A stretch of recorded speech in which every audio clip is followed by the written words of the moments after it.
విశ్వవిఖ్యాత నట సార్వభౌమ ఎన్టీ రామారావు సహజనటి జయసుధా నటించినటువంటి డ్రైవర్ రాముడు ఈ సినిమా 1979 ఫిబ్రవరి 2న రిలీజ్ అయి ఆంధ్రప్రదేశ్లో అద్భుత విజయం సాధించింది. అంటే ఈ సినిమా ఇప్పటికి రిలీజ్ అయి 41 సంవత్సరాలు పూర్తయ్యాయి. అయితే 41 సంవత్సరాలు పూర్తయినటువంటి ఈ డ్రైవర్ రాముడు ఈరోజు మనం చెప్పుకుంటున్నామంటే అందులో చాలా విశేషాలు ఉన్నాయి. ముఖ్యంగా ఎన్టీ రామారావు తోటి నటులకి ఎలాంటి ఇంపార్టెన్స్ ఇస్తారు, ఇది దీంట్లో ప్రధానంగా ఫోకస్ చేయడం జరుగుతుంది. అందరూ కూడా ఈ వీడియోని స్కిప్ చేయకుండా ఆసంతమైనండి ఆసక్తికర విషయాలు నేను మీకు చెప్పదలుచుకున్నాను. అయితే ఈ వివరాలు అన్నీ కూడా ఎలా తెలుసుకున్నారని మీరు అనుకుంటున్నారా? నేను ఈ జర్నలిస్ట్ లైఫ్ని ఇప్పటికీ 33 సంవత్సరాలు విజయవంతంగా పూర్తి చేశాను. 1990 దశకంలో నేను పర్సనల్గా ఎన్టీ రామారావు గారిని కలిసి ఆయనతో మాట్లాడినటువంటి సందర్భం, అప్పటికే ఆయన ముఖ్యమంత్రిగా లేరు. ఆయన నాకు చెప్పిన విషయాలు, పైగా ఎన్టీ రామారావు గారి కుటుంబంతో మా కుటుంబానికి ఉన్నటువంటి సాన్నిహిత్యం, అంటే మా అమ్మగారు వాళ్ళ నాన్నగారు అంటే మా తాతగారు ఎన్టీ రామారావు గారితో కలిసి నెమ్మకల్లో కలిసి చదువుకున్నారు. సో కుటుంబ పరంగా మంచి స్నేహబంధం ఉంది. ఆ స్నేహబంధం దృష్ట్యా ఆయన్ని కలిసినప్పుడు ఆయన ఎన్నో విషయాలు నాకు చెప్పడం, వాటిని నేను డైరీలో రాసుకోవడం. అయితే ఇలాంటి ఒక రోజు వస్తుందని, ఈరోజు మీకు అవన్నీ చెప్తానని ఆ రోజైతే నేను అనుకోలేదు. కానీ అదృష్టం నాకు వచ్చినందుకు గర్వంగా ఫీల్ అవుతున్నాను. ఈ లారీ డ్రైవర్ కథాంశంతో ఈ సినిమా రూపొందింది. బేసిక్గా డ్రైవర్ అనేటప్పటికీ చాలా సమస్యలు ఉంటాయి. ముఖ్యంగా విజయవాడ తీసుకుంటే ఎక్కువగా అప్పట్లో ఈ లారీలన్నీ కూడా అక్కడే ఫోకస్ అవ్వటం, ఆ ట్రాన్స్పోర్టేషన్ అంతా అక్కడే జరగటం, వాళ్ళ కుటుంబంలో ఉండేటువంటి సమస్యలు, అలాగే సొసైటీతో వాళ్ళకు ఉండేటువంటి బంధం, వాళ్ళు ఏ రకమైనటువంటి సమస్యలు ఎదుర్కొంటారో వాళ్ళ జీవనయాత్రలో, ఇవన్నీ కూడా ఈ సినిమాలో చాలా శృతిమెత్తగా స్పృశిస్తూ వెళ్ళటం జరిగింది. ఇది ఎన్టీ రామారావుకి 265వ చిత్రం. అలాగే దర్శకుడిగా అనుకున్నటువంటి కె రాఘవేంద్రరావుకి ఇది 13వ చిత్రం. అంతకుముందు వాళ్ళ కాంబినేషన్లో 3 సినిమాలు వచ్చాయి. వాటి డ్రైవర్ రాముడు ముందు కేడీ నెంబర్ 1, అదే అద్భుత విజయం సాధించింది. సింహబలుడు, ఇది జానపద చిత్రం చివరిది ఎన్టీ రామారావు కెరీర్లో, పర్లేదు ఓ మోస్తరు విజయం సాధించింది. అంతకుముందు కనుక చూసుకుంటే మరి అడవి రాముడు, ఇది ఎంత అద్భుత విజయం సాధించిందో కూడా మీకు తెలిసిందే. అయితే మీకు బాగా గుర్తుండే ఉంటుంది, 1977 సంవత్సరం జనవరి 14 2 సినిమాలు పోటాపోటీగా వచ్చాయి సినీ ప్రపంచంలో. అది దానవీర సూరకర్ణ, కురుక్షేత్రం. అలాంటి పరిస్థితే 1979లో కూడా రాబోయింది. ఎప్పుడైతే ఈ డ్రైవర్ రాముడు సినిమా తీస్తున్నారో హీరో కృష్ణ కూడా లారీ డ్రైవర్ అని చెప్పి ఒక సినిమాని రూపొందించడం జరుగుతోంది. యాక్చువల్గా అడవి రాముడు తీసినటువంటి సత్యచిత్ర క్రియేషన్స్ వాళ్ళు సూర్యనారాయణ, సత్యనారాయణ ప్రొడ్యూసర్స్, వాళ్ళే సూపర్ స్టార్ కృష్ణతో కలిసి ఈ సినిమాకి కథ రూపొందించడం జరిగింది. ఆనాటి వర్గాల సమాచారం ప్రకారం 2 కూడా ఒకే కథాంశంతో వచ్చేటువంటి అంశమే. దానికి పాటల రికార్డింగ్ జరిగింది, శరవేగంతో షూటింగ్ కూడా జరుగుతోంది. ఇది తెలుసుకున్న ఎన్టీ రామారావు జాగ్రత్త పడ్డారు. ఒక విధంగా చెప్పాలంటే అక్టోబర్ 16వ తేదీన స్టార్ట్ అయినటువంటి ఈ షూటింగ్ 28 రోజుల్లో కంప్లీట్ చేసేసి యాక్చువల్గా జనవరి 14నే రిలీజ్ చేద్దామని చెప్పి అనుకున్నారు. కానీ కొన్ని వర్క్స్ పోస్ట్పోన్ అవటం వల్ల ఫిబ్రవరి 2వ తేదీన దీన్ని రిలీజ్ చేశారు. రిలీజ్ అయిన తర్వాత ఇది అద్భుత విజయం సాధించింది. కలెక్షన్స్ సునామీలాగా వచ్చాయి. ఇది తెలుసుకున్నటువంటి సత్యచిత్ర వాళ్ళు ఈ సినిమాని తర్వాత కనుక రిలీజ్ చేస్తే అంత విజయం సాధించదు అని చెప్పేసి అనుకున్నారు. అంతేకాదు ఆ రోజుల్లో సినిమాకి సంబంధించినటువంటి అనేక మంది పెద్దలు ఒక విధంగా కృష్ణకి చెప్పారు, అలాగే సత్యచిత్ర ఆర్ట్ క్రియేషన్స్ వాళ్ళు కూడా చెప్పారు, పోటీ ఒకసారి పర్వాలేదు కానీ పలుమార్లు ఇలా పోటీ కనుక జరిగితే సినీ పరిశ్రమ మీద తీవ్రమైన ప్రభావం చూపుతుందని కూడా వాళ్ళు నచ్చ చెప్పడం జరిగింది. ఏ కారణాలు ఏవైతే కానీ ఆ ప్రాజెక్టు అక్కడితో ఆగిపోయింది. ఒకవేళ కనుక ఆ సినిమా కూడా ఈ సినిమాతో రిలీజ్ అయ్యి ఉంటే మరొకసారి దానవీర కన్నా కురుక్షేత్రం లాగా మరొక పోటీ చిత్రం వచ్చి ఉండేదేమో, అది ఆగిపోయింది. అలాగే ఈ సినిమాకు ఉన్న ప్రత్యేకతలు ఏంటంటే సత్యనారాయణకి ఇది 300వ చిత్రం. సత్యనారాయణ అంటే ఎన్టీ రామారావుకి అభిమానం, ఎన్టీ రామారావు అన్న సత్యనారాయణకి అభిమానం. ఆయన వెళ్ళి కోరారు, నేను 300వ చిత్రం మీ దాంట్లోనే తీయాలి, నేను నటించాలి, అలాగే నా పాత్రకి ఒక ప్రాధాన్యత ఉండేట్లా చూడండి అని చెప్పి చెప్పడంతో ఎన్టీ రామారావు కూడా ఆయన అంటే బాగా అభిమానం కాబట్టి ఈ సినిమాలో ఆయన కూడా ఒక లారీ డ్రైవర్గా మరి పాత్ర మంచిది ఉంటుంది.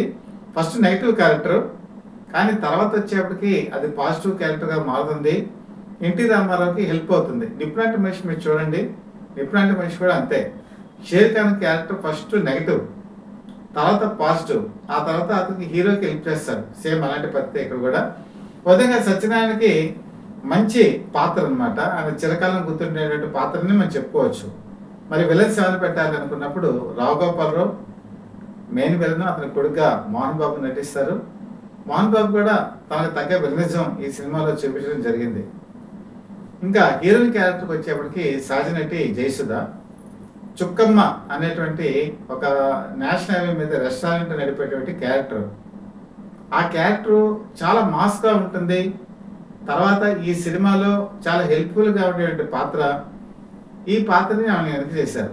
ఈ సినిమా చేసే టైంకి జయసుధ అంతకుముందు సినిమాల్లో కొంచెం ఎక్స్ప్రెషన్స్ ఇబ్బందికరంగా ఉన్నాయి. అంటే ఎక్కువ ఆలోచించేట్టుగా కనిపించడం, తర్వాత తన కుటుంబ సమస్యలు రిఫ్లెక్ట్ అవ్వటం, ఆ పాత్ర మీద ప్రభావం చూపించడం మనకి కనిపిస్తుంది. ఎన్టీ రామారావు కూడా ఇది గమనించారు. జయసుధని పిలిపించి తనకున్న వివరణ అంతా కూడా ఆవిడ చెప్పారు. ఈ విధంగా సినిమాల్లో కనుక చేస్తే భవిష్యత్తు అనేది చాలా ఇబ్బందికరం. ముఖ్యంగా అప్పటికి ఆవిడ పెళ్ళి అయిపోయింది. పెళ్ళి అయిపోయి ఇంకా సినిమాలకి స్వస్తి పలుకుదామని చెప్పేటువంటి తరుణం సీతే రాముడైతే అనేటువంటి ఒక సినిమాకి కూడా కమిట్ అయ్యారు. అప్పటికి ఇంకా ఆ సినిమా షూటింగ్ ప్రారంభ దశలో ఉంది. అప్పుడు ఒక ప్రకటన ఇచ్చారు ఆవిడ, సీతే రాముడైతే నాకు చివరి చిత్రం, తర్వాత నేను ఏ సినిమాలో కూడా నటించనని. అంతేకాకుండా ఇదే సమయంలో సంజయ్ గాంధీ ఆంధ్రప్రదేశ్కి రావడం జరిగింది. నాగార్జున సాగర్ ఈ డ్యామ్ని పర్యవేక్షించడానికి వచ్చారు. ఆయన ఒక గెస్ట్ హౌస్లో ఉన్నారు. కొత్త రఘురామయ్య అని చెప్పేసి అప్పటికి క్యాబినెట్ మినిస్టర్. అప్పుడు వాళ్ళ పథకం ప్రణాళిక ఏంటంటే కేంద్రంలో కాంగ్రెస్ ప్రభుత్వం లేదు. ఆంధ్రప్రదేశ్ రాష్ట్రంతో పాటు మిగతా రాష్ట్రాల్లో యంగ్ జనరేషన్ని కాంగ్రెస్ పార్టీలోకి తీసుకురావాలి. అలాగే ఎవరైతే అట్రాక్టివ్ నేచర్ ఉంటుందో, ప్రయత్నాన్ని ఆడగొట్టుకుంటారో వాళ్ళందరినీ కూడా మన పార్టీలోకి తీసుకురావాలి. ఇది వాళ్ళ స్లోగన్. ఆ సందర్భంలో సహజ నటి జయసుధ వెళ్ళి సంజయ్ గాంధీని కలవడం జరిగింది. చాలామంది అప్పట్లో రూమర్ ఏంటంటే కాంగ్రెస్ పార్టీలోకి జయసుధ జాయిన్ అవుతారని చెప్పేసి. ఈ వార్త కూడా ఎన్టీ రామారావు దృష్టికి వచ్చింది. అప్పుడు ఆవిడ చెప్పిన విషయం ఏంటంటే, నువ్వు పైకి వస్తున్నావు సినిమాల్లో, నువ్వు రాజకీయాల్లోకి వెళ్ళటం ఇప్పుడే అంత మంచిది కాదు. తర్వాత ఏంటంటే కుటుంబ సమస్యలు ఉంటాయి. ఇప్పుడు నువ్వు సినిమాలో నటించడం మానేయాలనుకుంటే ఎవరికి చెప్పకుండా నీ టైము నీకు ఎప్పుడైతే బాగాలేదో అప్పుడు మానేసే. కానీ ఇలాంటి స్టేట్మెంట్ ఇవ్వటం వల్ల మిగతా సినిమా మీద ప్రభావం చూపుతుంది అని చెప్పడం జరిగింది. అలాగే వాళ్ళది ఉమ్మడి కుటుంబం. ఉమ్మడి కుటుంబంలో ఉండే కష్టాలు నష్టాలు ఎన్టీ రామారావు కూడా తెలుసు. ఆయన ఉమ్మడి కుటుంబం నుంచి వచ్చిన వ్యక్తే. ఎంతో నచ్చ చెప్పిన తర్వాత సహజ నటి జయసుధ ఈ సినిమాలో చూస్తే తన వైఖరిని పూర్తిగా మార్చుకుంది. ఎక్స్ప్రెషన్స్ విషయంలో కానీ, పాటల విషయంలో కానీ, నటన విషయంలో కానీ చాలా శ్రద్ధ చూపించడం జరిగింది. నాకు తెలిసినంత వరకు జయసుధ సోలో హీరోయిన్గా నటించినటువంటి సినిమాల్లో 2 సినిమాలు ఆవిడ అద్భుతంగా నటించింది. అందులో ఒక సినిమా అయితే ఈ డ్రైవర్ రాముడు. చాలా చలాకీగా నవ్వుతూ ఒక విధంగా ప్రేక్షకుల్ని కవిస్తూ కనిపిస్తారు. అలాగే డ్యూయల్ రోల్ అయితే సొమ్ముగుడిది సోకొకడిది అనే సినిమాలో కూడా చాలా హుషారుగా నటించడం మనకు జరుగుతుంది. కాబట్టి జయసుధ కెరీర్ని ఒక గాడిలో పెట్టినట్టు ఘనత కూడా ఎన్టీ రామారావుకే దక్కుతుంది. మరి ఇంకో ప్రధానమైన పాత్ర ఏంటంటే శ్రీధర్. శ్రీధర్ అడవి రాముడు సినిమాలో మనకి కనిపిస్తారు. అది కూడా ఫస్ట్ నెగిటివ్ క్యారెక్టర్, లాస్ట్లోకి వచ్చేప్పటికి పాజిటివ్ క్యారెక్టర్. శ్రీరామ పట్టాభిషేకం అని చెప్పేసి ఒక సినిమా తీసినప్పుడు శ్రీధర్ని గుహుడు క్యారెక్టర్లో ఎన్టీ రామారావు చూపించడం జరిగింది. ఇందులో చాలా చిన్న క్యారెక్టర్ అయినా సరే ఎన్టీ రామారావు మీద ఉన్న అభిమానంతో శ్రీధర్ ఆ గుహుడు క్యారెక్టర్ చేయడం జరిగింది. ఆ సినిమా చేస్తున్న సందర్భంలోనే ఎన్టీ రామారావు ఒక ప్రామిస్ చేశారు, నేను త్వరలోనే ఒక సినిమా తీస్తాను, ఆ సినిమాలో నీకు మంచి వేషం ఇస్తాను, నాతో సమ ప్రాధాన్యం ఉండేటువంటి పాత్ర నీకు ఉంటుందని చెప్పారు. దాదాపు అంత ప్రాధాన్యత సమంగా లేకపోయినా కూడా ఇందులో మంచి పోలీస్ ఆఫీసర్ క్యారెక్టర్ని ఇవ్వడం జరిగింది. అది కూడా రోజారమణికి భర్తగా. రోజారమణి ఈ సినిమాలో ఎన్టీ రామారావుకి చెల్లెలుగా నటిస్తుంది అందురాలు.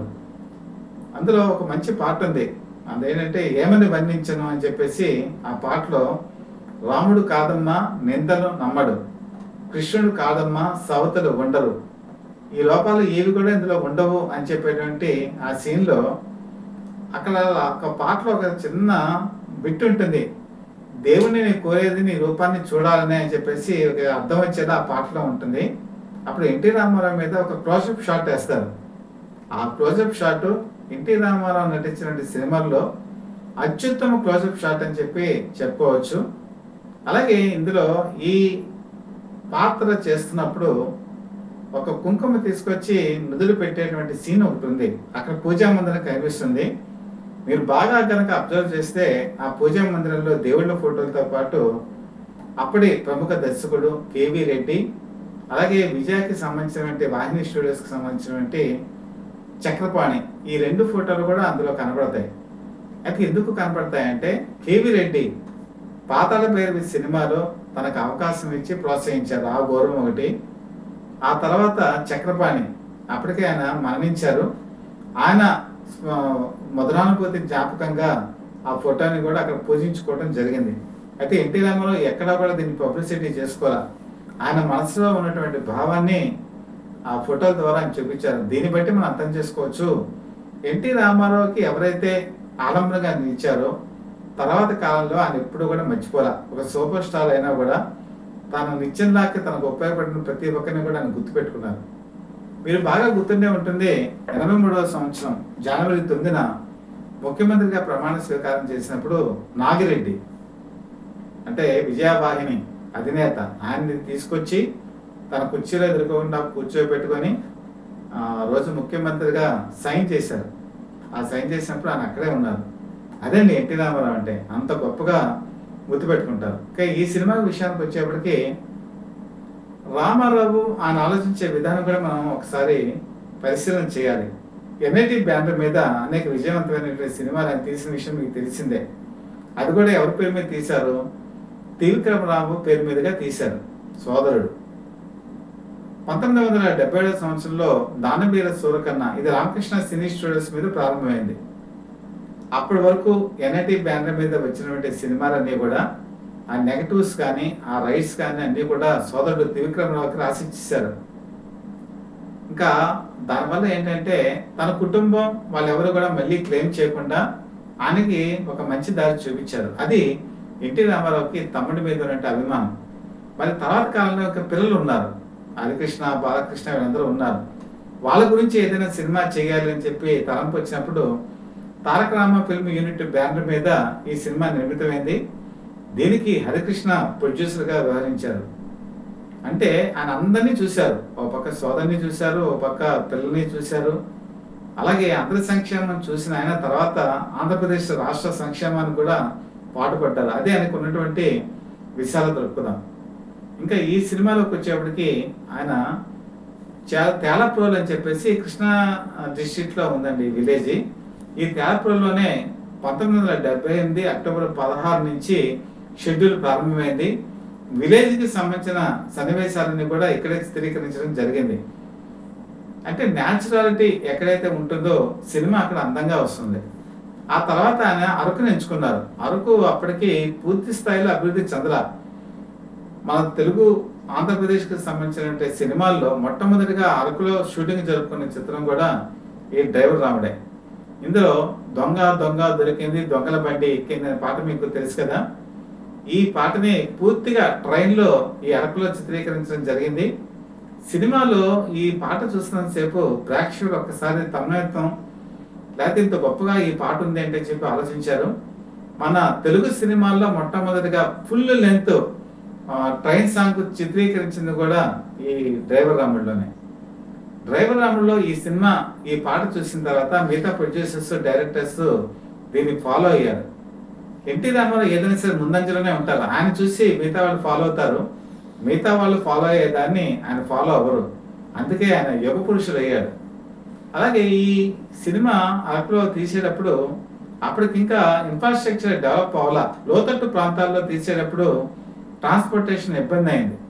అందుకని ఆయన ఏం చేశారంటే కంకర్ రోడ్లు వేయించారు సొంత డబ్బుతో. ఆ కంకర్ రోడ్ల మీద ఈయన షూటింగ్ జరపడం కూడా ఒక విశేషం. ఆ తర్వాత మీరు కనుక చూసుకుంటే బుర్రా కేవ్స్ లో కూడా ఫస్ట్ టైం ఇదే షూటింగ్ జరుపుకుంది. మామూలుగా మీకు బుర్రా కేవ్స్ లో వచ్చేప్పటికి పాట కానీ లేకపోతే బిట్ కానీ చిత్రీకరణ చేస్తారు.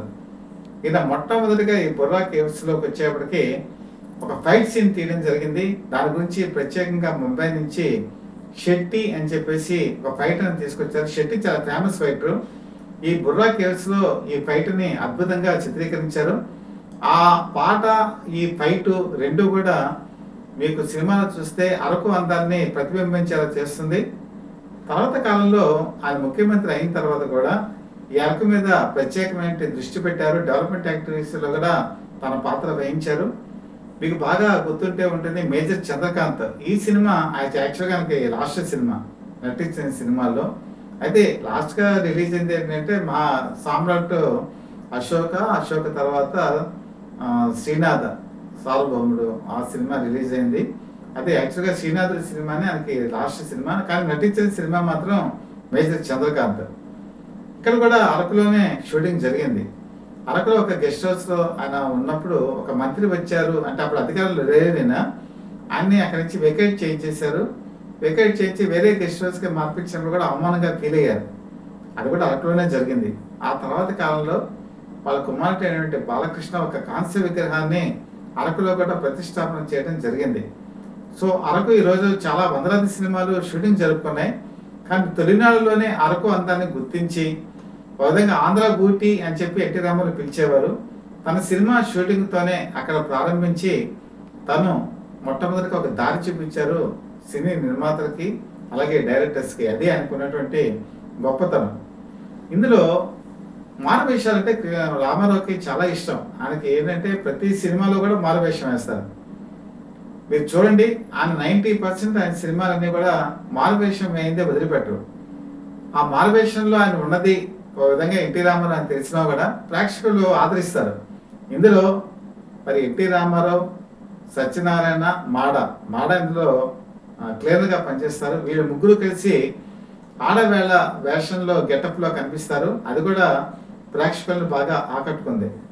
ఇంకా వచ్చేటప్పటికి ఈ సినిమాలో ఫస్ట్ నుంచి చివరి వరకు కూడా కథ వినూత్న తరహాలో జరుగుతుంది. అంటే ఒక సినిమాకి ఎన్ని విశేషాలు ఉండాలి, ఎంత కమర్షియల్ యాంగిల్ ఉండాలి అన్నీ కూడా ఈ సినిమాలో చూపించడం జరుగుతుంది. ప్రేక్షకుని రంజింపజేసే రీతిలో ఈ సినిమా జరగటం ఆ రోజు యువతను బాగా ఆకట్టుకుంది.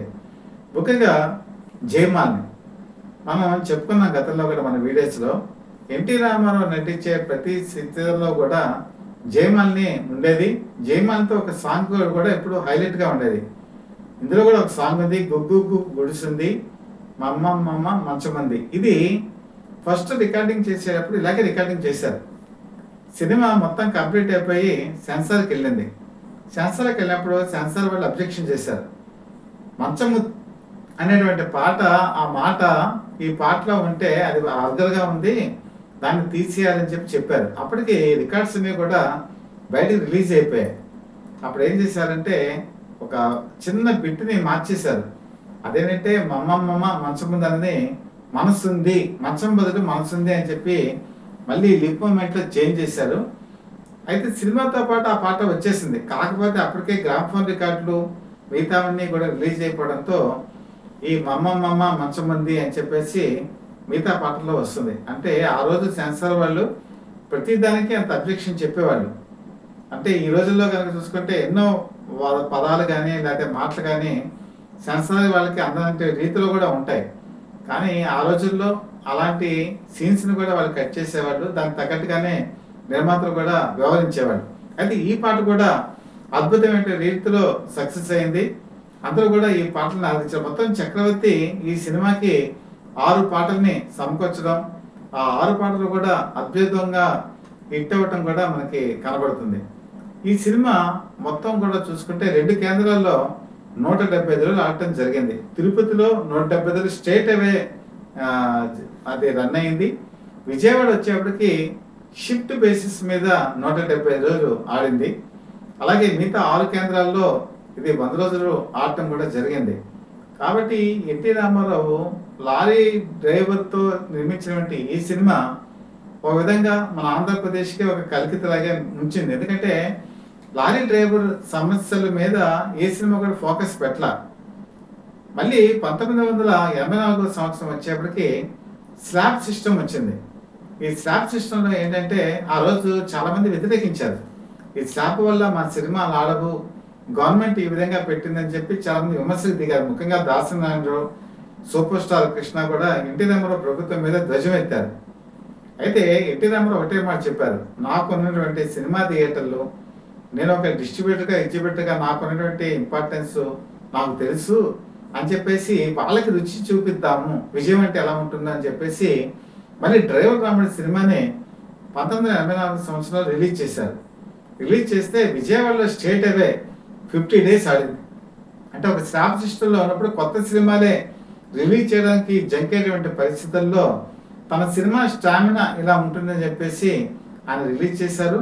అది విజయవంతమైంది కూడా. ఆ తర్వాత కాలంలో 1995 సంవత్సరం అప్పటికి ఆయన ముఖ్యమంత్రిగా ఉన్నటువంటి టైంలోనే ఈ సినిమాని మరొకసారి రిలీజ్ చేయడం జరిగింది. రిలీజ్ అయిన తర్వాత కూడా ఆ రోజుల్లో కూడా మళ్ళీ అద్భుతమైన కలెక్షన్స్ ఈ డ్రైవర్ రాముడు సాధించడం జరిగింది. ఈ సినిమా ఒక విధంగా చూసుకుంటే ఎన్టీ రామారావు సాహసోపేతమైన నిర్ణయం. అంటే తను ఏ విధంగా కష్టపడింది, ఏ విధంగా విజయం సాధించింది ఈ సినిమాలో చూసుకోవచ్చు. హరికృష్ణ ఈ సినిమాకి మనం ప్రొడ్యూసర్ అనుకున్నాం కదా. ఈ సినిమా షూటింగ్ జరుగుతున్నటువంటి సమయంలో కె రాఘవేంద్రరావుని ఆట పట్టించేవాడు ఆయన. ముఖ్యంగా డీబీ అని చెప్పి పిలిచేవాడు. ఈ డీబీ అంటే రాఘవేంద్రరావుకి అర్థమయ్యేది కాదు, ఏంటి ఇలా డీబీ అని పిలుస్తున్నాడని చెప్పి. డీబీ అంటే ఒకరోజు అడిగాడు, బాబు నాకు అర్థం కావట్లేదు, నువ్వు తిడుతున్నావో తెలియట్లేదు, పొడుతున్నావో తెలియట్లేదు, కాబట్టి ఒకసారి వివరించవా అంటే ఏం లేదు, డైరెక్టర్ భీష్మ అని చెప్పేసి చెప్పారు. అంటే భీష్ముడు యుద్ధరంగంలో అరవీర భయంకరంగా ఎలా పోరాడతాడో, అలాగే మరి శత్రువుల మీద ఎలాగ దుర్మాడతాడో, ఇవన్నీ కూడా ఆ లక్షణాలు కూడా మీలో ఉన్నాయి, మీరు ప్రతి టేకింగ్ కూడా చాలా అద్భుతంగా తీస్తారు, అందుకే మిమ్మల్ని డైరెక్టర్ భీష్మ అని చెప్పి నేను చెప్తున్నానని చెప్పి ఆ రోజు హరికృష్ణ చమత్కరించారు. ఈ సినిమా షూటింగ్ జరిగేటువంటి సమయంలో హరికృష్ణ నిర్మాత కాబట్టి ఒక ప్రొడ్యూసర్గా ప్రతి ఒక్కరికి కూడా చాలా అరువైనటువంటి వసతులు కల్పించడంలో కానీ భోజనాలు కల్పించడంలో కానీ ఆయన శ్రద్ధ తీసుకున్నారు. బేసిక్గా హరికృష్ణ మనస్తత్వం ఏంటంటే ఒక అమాయకమైనటువంటి వ్యక్తి అనుకోవచ్చు, నిర్మాణమైనటువంటి వ్యక్తిత్వం అనుకోవచ్చు, అలాగే అందరికీ కూడా కలుపుకోలుగా మాట్లాడే వ్యక్తిత్వం. ఈ సినిమా షూటింగ్ జరుగుతున్నంత కాలం ఒక నిర్మాతగా ప్రతి ఒక్కరి శ్రేయస్సు కూడా ఆయన కోరుకొని అందరితో కలిసిమెలిసి పనిచేశారు. అది చాలా మంది ఎప్పటికీ చెప్పుకుంటారు.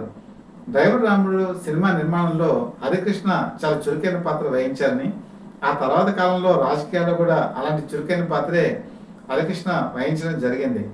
ఈ సినిమాలో సత్యనారాయణకి సరసన కాంచన నటిస్తారు. కాంచన నటించినంత సేపు కూడా అందరినీ కూడా కళ్ళంబట్టి నీళ్లు తెప్పిస్తారు. ఈవిడ మనం కనుక చూసుకుంటే దానవీర శివకర్ణలో సుభద్ర క్యారెక్టర్ తీయటం జరిగింది. సుభద్ర క్యారెక్టర్లో ఆవిడ నటించినటువంటి తీరు చాలా అమోఘం. కాబట్టి కాంచనకి మరొకసారి అవకాశం కల్పిద్దామనేటువంటి ఉద్దేశంతో ఎన్టీ రామారావు కూడా ఇందులో ఒక కీలక పాత్ర ఇవ్వడం జరిగింది. ఎన్టీ రామారావు మనస్తత్వం ఎలా ఉంటుందంటే, ఎవరైనా కళాకారులు మరుగున పడిపోతున్నారు అంటే తన సినిమా ద్వారా వాళ్ళకి అవకాశం కల్పిస్తారు, వాళ్ళకి మంచి లైఫ్ ఉండేలా చూస్తారు. దానికి ఉదాహరణ కూడా కాంచనకి ఈ సినిమాలో ఒక మంచి పాత్ర ఇవ్వడమే. మనం ఇప్పటి వరకు చూసుకుంటే ప్రతి ఒక్కరికి ఆయన అడ్వైస్ ఇచ్చిన సంగతి మనం చూసాం. అలాగే తనతో పాటు మిగతా వాళ్ళ జీవితాలు కూడా బాగుండాలని కోరుకునేటువంటి మనస్తత్వం ఎన్టీ రామారావుది. ముఖ్యంగా ఈ సినిమా చిత్ర విశేషాలు ముగించిపోయే ముందు ఒక క్వశ్చన్ ఏంటంటే, ఎన్టీ రామారావు ఒక సెంటిమెంట్ ఉంది. ఆయన పేరు రాము అనేటువంటి క్యారెక్టర్తో ఏ సినిమా చేసినా కూడా అది అద్భుత విజయం సాధించింది. ముఖ్యంగా రాముడు అని చెప్పేసి పేరు పెట్టినటువంటి ఏ సినిమా కూడా ఫెయిల్యూర్ కాలేదు. వీడు డ్రైవర్ రాముడు, అడవి రాముడు, సర్కస్ రాముడు, రాముని మించిన రాముడు, ఇంక ఇలాంటి సినిమాలు ఎన్నో ఉన్నాయి. శభాష్ రాముడు, ఇన్ని సినిమాలు ఉన్నాయండి రాముడి పేరు మీద. అన్నీ కూడా సక్సెస్ పొందాయి. కాబట్టి సినిమాలో సెంటిమెంట్కి ఎంత ఇంపార్టెంట్ ఉంటుందో అదృష్టానికి కూడా అంత ఇంపార్టెన్స్ ఉంటుంది. దాంతోపాటు కృషి కూడా ఉందనుకోండి. ఆ కృషి ఉన్నటువంటి ఆ 3 కాంబినేషన్స్ మనిషిని తారాపదానికి తీసుకెళ్తాయి. ఆ తారాపదానికి చేరినటువంటి వ్యక్తే నటరత్న ఎన్టీ రామారావు. ఈరోజు చాలా మంది కోరుకుంటున్నారు ఆయన భారతరత్న ఇవ్వాలని చెప్పి. ఆయన నటన ఎప్పటికీ కూడా ఆకాశాన్ని అందుకునేటువంటి ఒక చందమామలా ఉంటుంది. ఎప్పుడు అది వెలుగుని విరజిమ్ముతోనే ఉంటుంది. మనం చంద్రుని చూసినంత కాలం మనం ఎంత ఆహ్లాదం పొందుతామో, ఎన్టీ రామారావు సినిమా చూసినంత కాలం మనకి ఆ చంద్రుని చూసినట్టే ఉంటుంది. సూర్యచంద్రులు ఉన్నంతకాలం ఈ భూప్రపంచం మీద ఎన్టీ రామారావు ఉంటారు, మన మనసుల్లో ఉంటారు, మన భవిష్యత్తు తరాల్లో కూడా ఆయన నిలిచి ఉంటారు అని ఎప్పటికీ అలాగే ఆచందాకం ఉండాలని మనస్ఫూర్తిగా కోరుకుంటూ మీ చీఫ్ ఎడిటర్ డివిఎస్ఎస్ కృష్ణప్రసాద్.